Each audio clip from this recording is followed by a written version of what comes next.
Hi, I'd like to welcome Peter Blohm, who's a Senior Policy Advisor with the CISCA and very much the CIS expert in the organisation. He's going to be chatting to us about collective investments. So I'll hand over to Peter, who will chat to us about CISCA, the Collective Investment Schemes Control Act, first and foremost, and then we'll do another clip dealing with Notice 80 and other relevant bits of information. Hello everyone. As Russell mentioned, I'm Peter Blohm, Senior Policy Advisor at CISCA, and I'm going to talk to you about collective investment schemes, the Collective Investment Schemes Control Act, which was enacted in 2002 and came into effect on the 3rd of March 2003. It is important to understand that the Collective Investment Schemes Control Act is designed to be a broad enabling piece of legislation, and that the nitty-gritty rules within each different type of scheme are contained in what is referred to as conditions under the Act.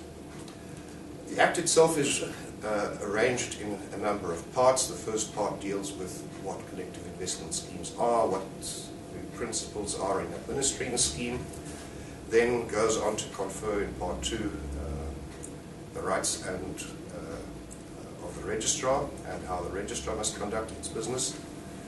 Then Part 3 of the Act originally contained rules for an association of collective investment schemes which had self-regulatory powers. However, this particular section was removed subsequently. It then goes on to describe in Part 3 collective investment schemes, Part 4, collective investment schemes and securities, or unit trusts as we know them, which basically makes provision for collective investment scheme or unit trusts to invest only in securities as defined. Then there is a section which deals with property unit trusts or collective investment schemes in property, where the underlying investments are fixed property or property holding companies. It's important to understand there's a slight difference in the arrangement of a collective investment scheme in securities, being an open-ended scheme, meaning that units can be created and cancelled at will, whereas property schemes are closed-ended schemes, very much like a company, where there is an authorized number of units that is created, and they are then dealt with on the exchange, whereas unit trusts, as we know them, can be dealt with the manager. In other words, you deal with the management company directly. Then there is a section which provides for a collective investment scheme in participation bonds, which operate very much like a bank would create mortgages or allow investors, clients mortgages. In this case, there isn't a bank involved, but ordinary individuals who pool their money, and that money is then made available to property investors in particular.